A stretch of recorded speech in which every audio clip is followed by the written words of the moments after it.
పరిశుద్ధాత్మ దేవుడు దుఃఖపడకుండా జాగ్రత్త పడండి. కాలం సమీపిస్తుంది. సంఘ క్షేమాభివృద్ధిని దృష్టిలో పెట్టుకోండి. అనేకుల రక్షణను దృష్టిలో పెట్టుకోండి. మీ ఇరుగు పొరుగు వారితో, మీ గ్రామంలో, మీ ప్రాంతాల్లో ఉండే ఇతర మతస్థులతో అంటరానట్టుగా ఉండకండి. మీ సొంత బుద్ధితో పిచ్చి పనులు చేయకండి. మొన్నెవరో అడుగుతున్నారు, మేము పెళ్లిలకు వెళ్ళొచ్చా సార్ అని. ఎందుకు వెళ్ళకూడదు? వెళ్ళండి. వారు అన్యులు కదండి, మేము క్రైస్తవం, నువ్వేం ఆకాశంలో చూడిపడలేదు, వెళ్ళొచ్చు, పర్వాలేదు అన్నాను నేను. అదేంటండి, చాలా మంది వెళ్ళకూడదు అన్నారు. ఎంత బుద్ధిహీనమైన బోధన చూడండి. కొందరికి దేవుని గూర్చిన జ్ఞానం లేదు. సంఘ ఆలోచన విధానం చెరిపేశారు తరతరాల నుండి.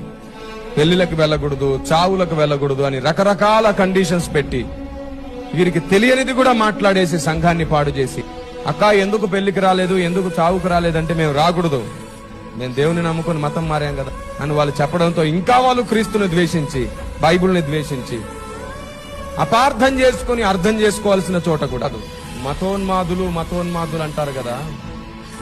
ఈ ఆచార సాంప్రదాయాలు చేస్తే తప్ప బాప్తిస్మం ఇవ్వవు అనేది మతోన్మాదం కాదా? ఎదుటివానికి సువార్తకు ఆటంకం కలిగించే పిచ్చి మాటలు పలకడం మతోన్మాదం కాదా? ఇలాంటి మూర్ఖత్వం క్రైస్తవ్యానికి అంటగట్టడం మతోన్మాదం కాదా? పెళ్లిలకు వెళ్ళొచ్చు, చావులకు వెళ్ళొచ్చు. మనకు బైబిల్ చెప్పింది ఒకటే, విగ్రహాల ముందు పెట్టినది తినకండి. అది యేసుప్రభు బొమ్మైనా సిలువైనా. అది